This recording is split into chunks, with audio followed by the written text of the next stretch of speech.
welcome to episode 261 of Board Game Blitz, a podcast about all things board games that you can listen to in less time than it takes to get any work done when a cat lays on you. It lives here now. Board Game Blitz is sponsored by Grey Fox Games. This week, we're talking about our best of the best games. First, we discuss a couple games we've played recently, Got 5 and dnup. Then, we take a trip through time and highlight our favorite games from 10 years of Blitzy Awards. And now, here are your hosts, Ambie and Crystal. Recently, I got 5. I got a review copy and played Got 5. It's called Got 5. I love the box cover. Yeah, if I saw that on a shelf at a game store, I would instantly be drawn to it. It's very exciting looking. So it's Got 5 with an exclamation point, published by Blue Orange Games, designed by Johan Levet.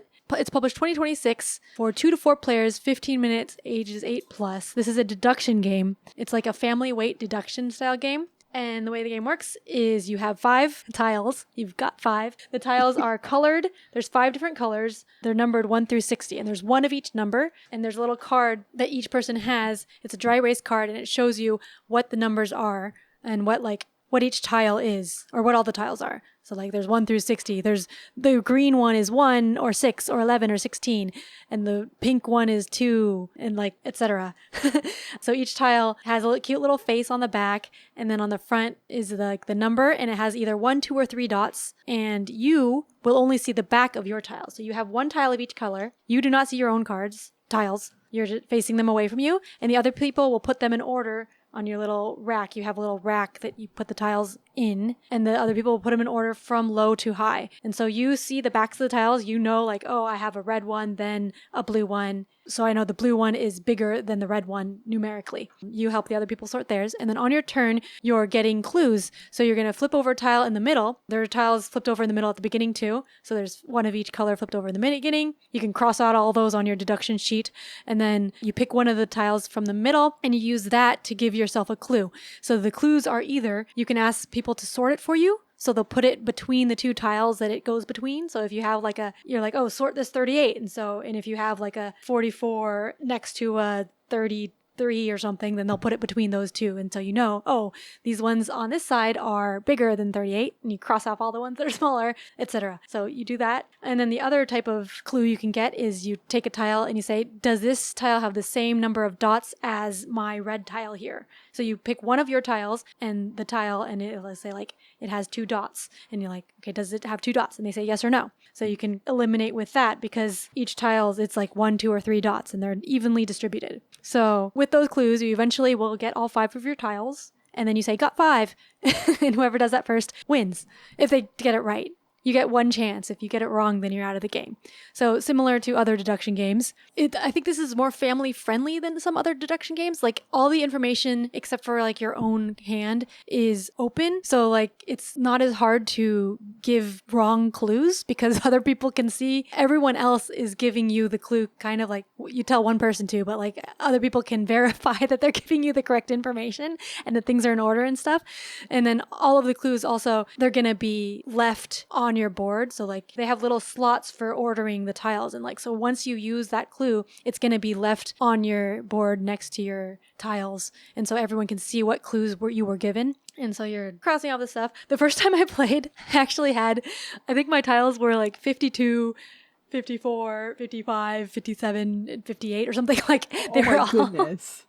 And so once I got the lowest tile, I was okay, sort 34. And then it's the lowest one. I'm okay, sort 40 something. It was also the lowest one. I'm okay, Well, so once I got the lowest number, I had them all because I knew that the other ones had to be higher and there were only 1 possibility for all of them to fit. So that was I got it really quickly. But I played it again and it was more of a normal figuring things out. But I like the deduction in this because there's a combination of figuring out the clues and trying to get good clues of splitting up your tiles and sorting it, picking which numbers. But then also when you flip over a tile in the middle, you get to pick which color you're flipping over. So like in my second game, I knew a bunch of stuff, but like I wasn't sure how to get my orange because the other ones I had like the other colors next to each other kind of. And so I could kind of use them. Like I knew blue was this number. So I knew red was bigger than that number. And like I could kind of like, if I get blue, then I'll be able to get red because I know one is bigger than the other. But then orange was just like by itself in the bottom and I had 3 options. So then I was just flipping over orange tiles on my turn and I like ended up flipping over one of the options and able to cross it out. So that's kind of cool that you get to pick which tile you're flipping over and that can help, but it can also help other people. Yeah. So I like the combination of deduction there. It is dry erase, so Toby does not like it, unfortunately. I mean, Toby and his dry erase thing will always crack me up. I do not understand. He says he doesn't like owning it because it's messy. So I guess we could just print out sheets. It's just taking notes on a sheet. So you could probably make sheets yourself and print them out. Yeah. That's like the opposite of what most gamers do. Everybody laminates stuff to make it dry erase, and you're trying to make things not dry erase. Yeah, gotta deluxify. Yeah, what's the word for that? Yeah. just luxify. Paperify the dry erase components somehow. Yeah. I don't know. Yeah, I did try to play Got 5 with my 6-year-old twins. It says ages 8+. I think I agree with the 8+ rating here. So my kids were not quite old enough to get the deduction by themselves or like get the hidden part. They kept like trying to look at their tiles. I'm like, no, you can't look at it. And so I helped them. When I helped them, they were able to do it. I think one of my kids said it was fun, but they don't really quite understand the deduction part completely yet, I think. I mean, I think that's completely understandable considering they're 6. Yeah.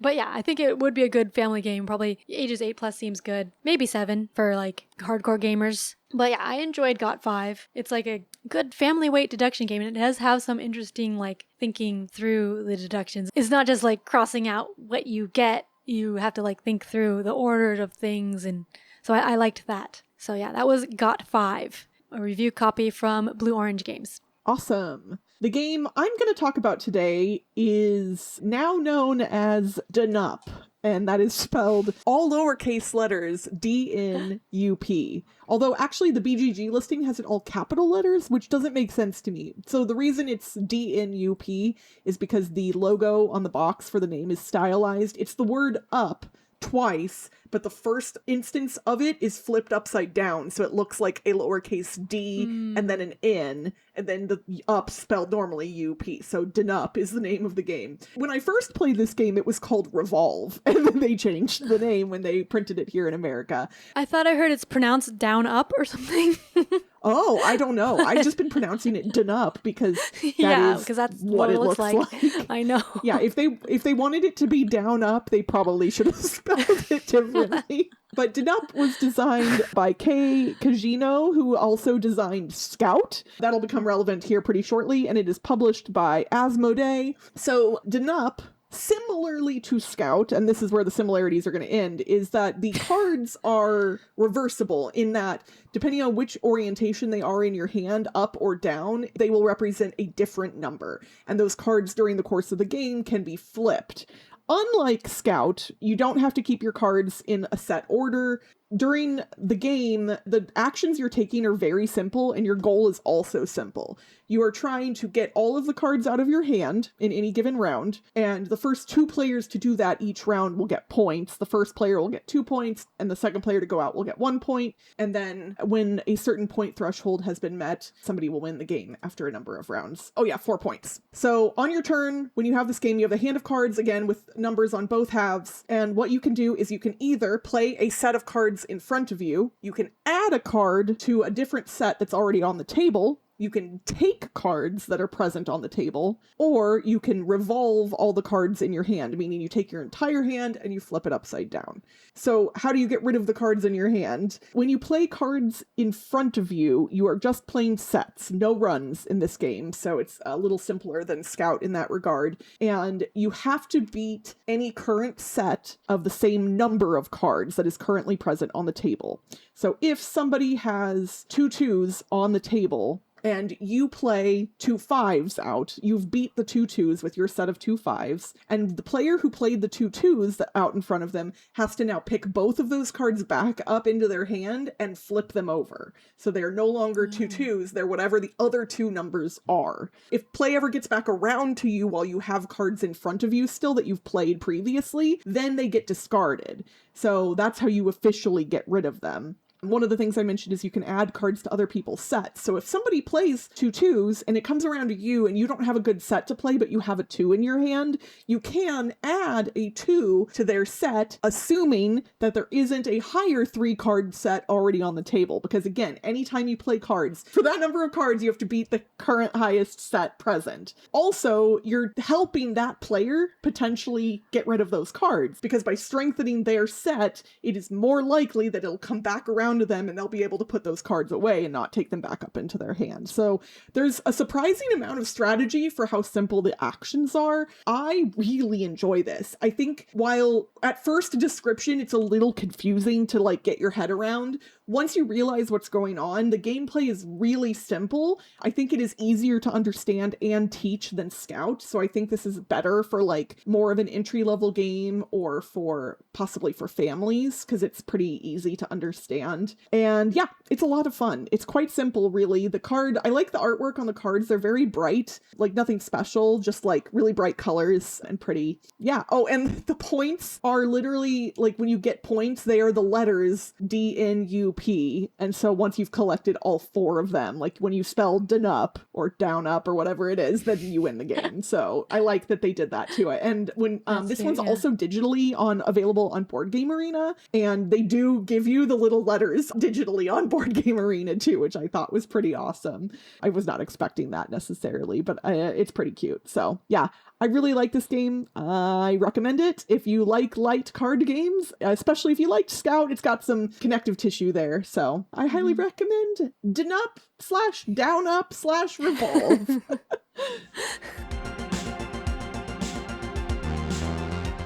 As we have mentioned in recent episodes, we are fast approaching the Blitz podcast 10-year anniversary. This is not that episode, not quite, but we're real close. And we realized that we've now done 10 years of the Blitzy Awards, which is wild. So we thought, rather than just highlighting last year's games that we love, like we did in our last episode, we are now going to take a trip through the Blitz time machine and travel back in time, all the way back to the beginning, via the games we've loved all these years. So we're going to highlight a few of the games from each year that won Blitzy Awards from us that we still believe are worth highlighting today. And that's not to say that the other games aren't, but these are kind of the ones that are still like really standout games in our opinion, or games that we play a lot. We still love, I'm sure, most of the games on our lists, but these are the ones that we wanted to highlight. And we are going to start with the ones that are the most obvious because they just happened, and that's the 2025 Blitzy Awards. Although I guess we probably don't need to say anything about the 2025 ones because that was like literally last episode.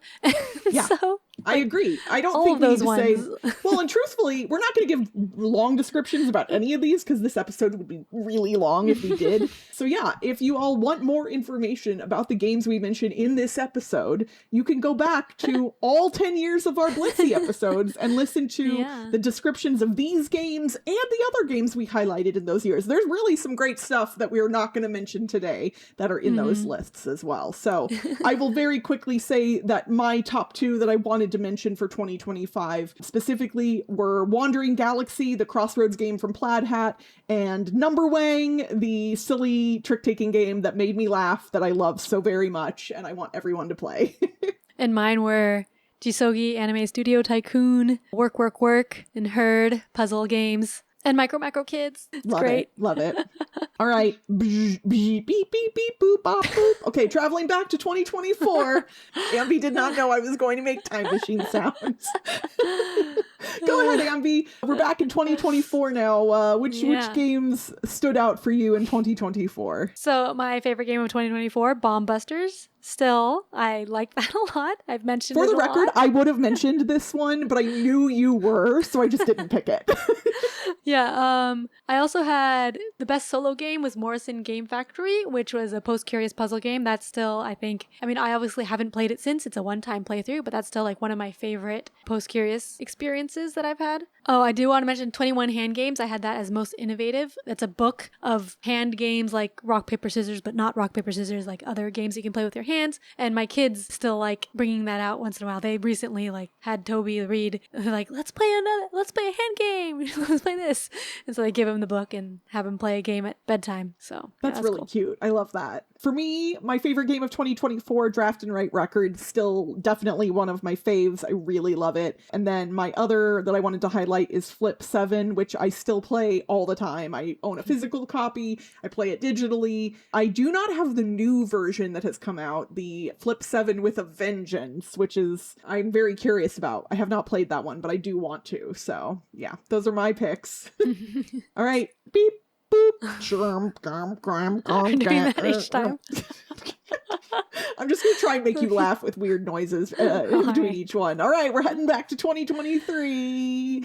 I'll go ahead and name mine first. So my favorite game of 2023, Freelancers. It's another Crossroads game from Plaid Hat, y'all, and this won't be the last one on the list. Plaid Hat really knocks it out of the park with their Crossroads games as far as I'm concerned. I love the stories. I love the gameplay. I love the browser-based app that goes along with them. Super awesome. And then secondly, one of my favorite card games of 2023 was Surfosaurus MAX, which did get reprinted as Combo, which is a much more boring theme because it's just fruit. But I forever will play the version with surfing dinosaurs of that card game because it's the best version. I think 2023 and then previously through 2019-ish, I didn't play as many games due to young it's like children. You were raising children or something. Yeah. So my favorite games weren't as not as many will stay through to today. But my favorite of 2023 was The Secret of Langton Manor, print and play escape room game, which I still think is really good. I love escape room games. So and it has multiple episodes. So I played through 4 episodes of there and I like that. I also have gotten some for free, for review copies. And then also in 2023, new to me, it wasn't a 2023 game, but new to me that year was Riichi Mahjong, which I still I have a Mahjong set, nice Mahjong set, and I still like Mahjong. So that was the year that I learned to play Riichi Mahjong. That was the year that Mahjong happened for you. Yeah. All right. Okay, we're back in 2022, Ambie. Which games would you like to highlight? All right. So my favorite game of 2022 was Décorum, which is a cooperative deduction game. I love it. I haven't played it that much. I want to play it more. I keep wanting to play it, and I really like it, but I haven't played it that many times. Even then, I hadn't played it much, but yeah, I need to play it more. But yeah, well, once the kiddos get better with deduction with the Got 5 game, then maybe you can move them up to Décorum. Yeah, maybe. But I mean, it does have the 2-player scenarios that I should play with Toby, but we just don't play many 2-player games, so. Décorum was a review copy. And I also wanted to highlight Connected Clues, which was also a review copy. It was a party game. It's just a very casual party game that we play where you're connecting clues. I mean, that sounds right up both of our alleys. So two different phrases where the last word of one phrase matches the first word of the second phrase. And so you say them all together, but you're giving clues for each one. And so it's just a casual party game when you just want to fill some time. And that's been a good one for us for just a filler. For me, in 2022, I mentioned it earlier in this episode when I was talking about dnup, but it's Scout. I still love Scout. I still play it a lot. It's on the Oink Games app. I own a copy, so I play it both physically and digitally, and I still play it with some regularity. I think the last time I played it was literally 2 weeks ago, so yeah, all the time. And then my other from 2022 was Make the Difference, which was published by Oink Games and blew me away because it literally takes the game from Highlights magazine where you're looking at 2 pictures and trying to tell what's different between the two of them, and it somehow turns that into a board game that you and your friends can play. And I always use that as a way to describe it to people, and if they're not millennials or Gen X, they do not know what I'm talking about when I talk about Highlights Magazine.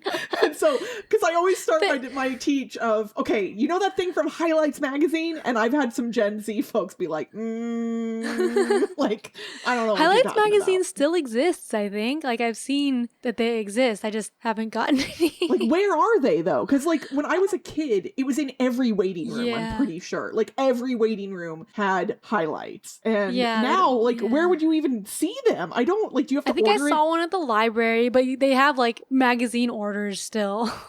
Like, but I don't know who gets them. Yeah, basically, you get to change a picture with a little black marker, and somehow your friends will not be able to spot the gigantic line that you added to it. I don't know how that magic works, but it does. So yeah, Make the Difference was a really, really good one as far as I'm concerned. Zhwam, zhwam, zhwam, zhwam, zhwam, zhwam. Okay, we're back in 2021. My favorite game from that year happens to be my favorite game of all time at this point, and that's Return to Dark Tower. So yeah, that one definitely still getting mentioned because I love it. It's great. And then the other one is one of my favorite roll and write games. I would say it's probably number 2 to Draft and Write Records, or maybe they tie, I don't know, but that's Riverside. I love teaching Riverside to people. It's one of my favorite roll and writes because it's very different than a lot of others, and it's very thematic, so I enjoy it quite a bit. For my 2021, my favorite game was The Book of Rituals, which is a escape room type puzzle book. That's still one of my favorite puzzle books that I've done, like escape room puzzle book things. So that was cool. That was a review copy.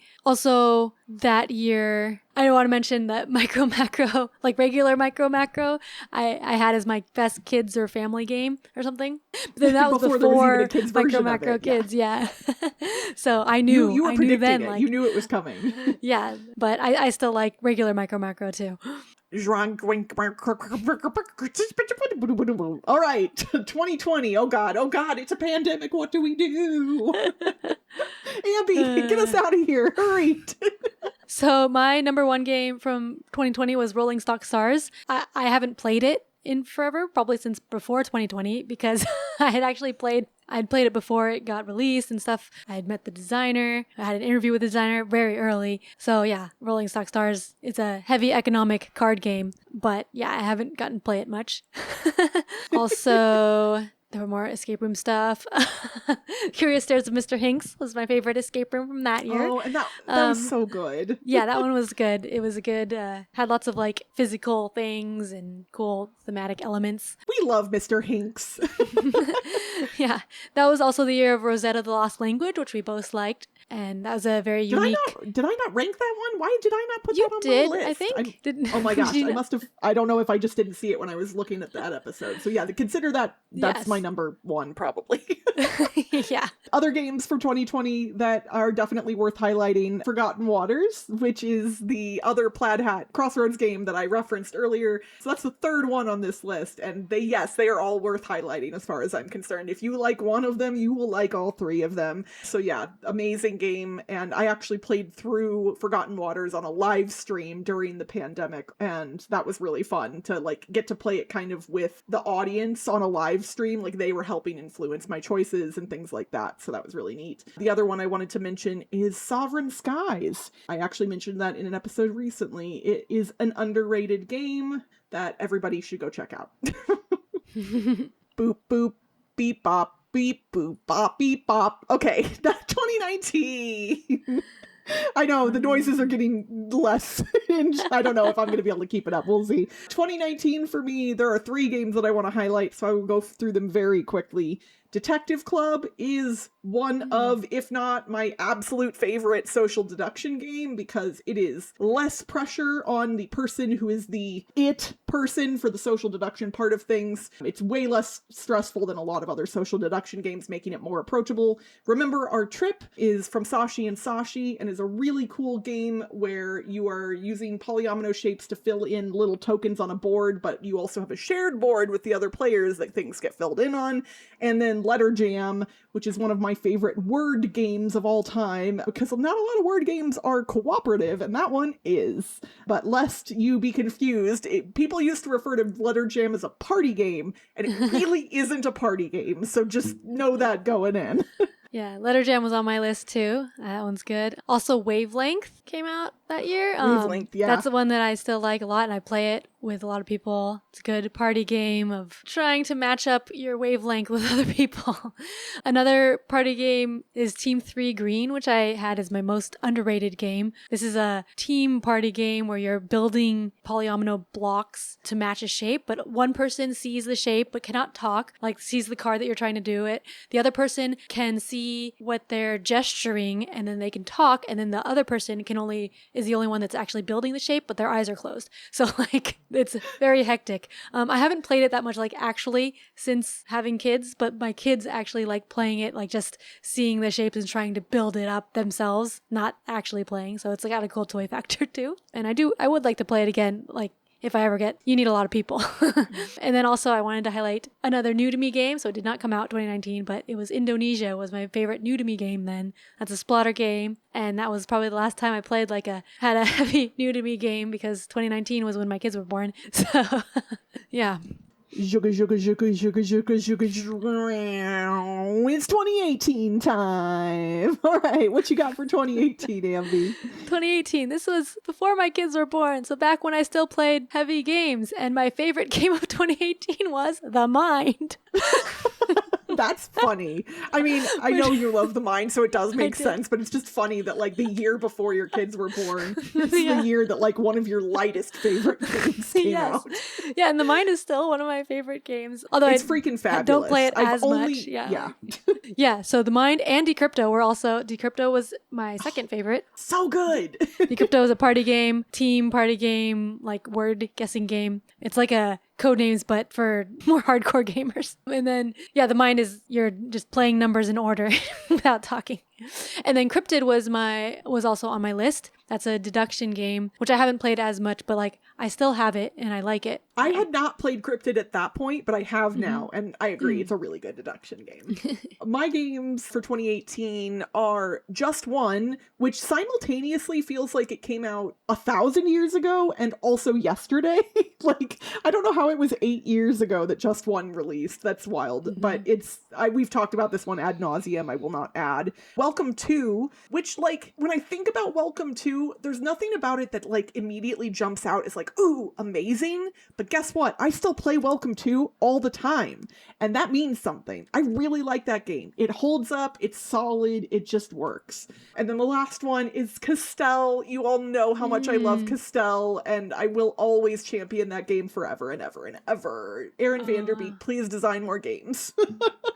So that was 2018. Wow. Doop doop doop a doop boop a doop boop boop.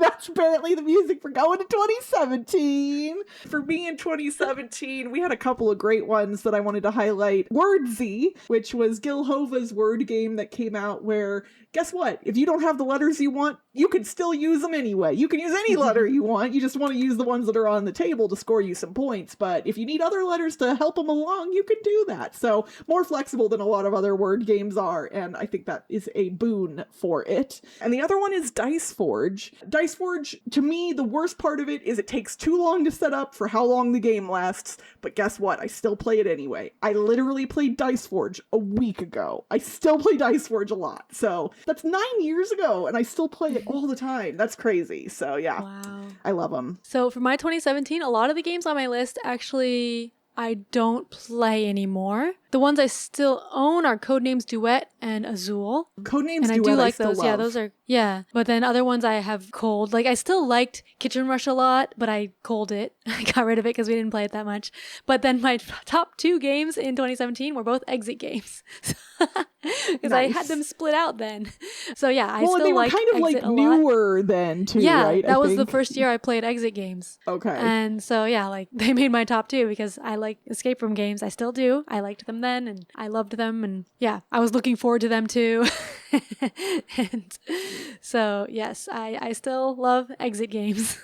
All right, let's see. I gotta type in our last coordinates. Beep boop bop beep bop beep boop beep bop beep boop, and 2016 time. Yeah. What you got for me, Ambie? This was the first year of the Blitzies. Yeah, I think like I didn't play that many new like 2016 games. I think maybe like the first 2 years probably I didn't play that many new games that came out that year. Yeah, we hadn't gotten into full content creator, like play all the games mode yet, I think. So I think that's also why like a lot of the games, I kind of forced the list on some of these, like, okay, this is by default. So like, I think the only game that I still own was the best party game, which was Insider. Yeah, I like that. That's like 20 questions, but with a trader. I haven't played it in a while, but I still like it. But my best new to me game was 18XX genre. Yep. A lot of people don't remember that when the podcast started, you had never played 18XX games, like, because that just became your identity for a little while like, on the podcast. That's how people knew me.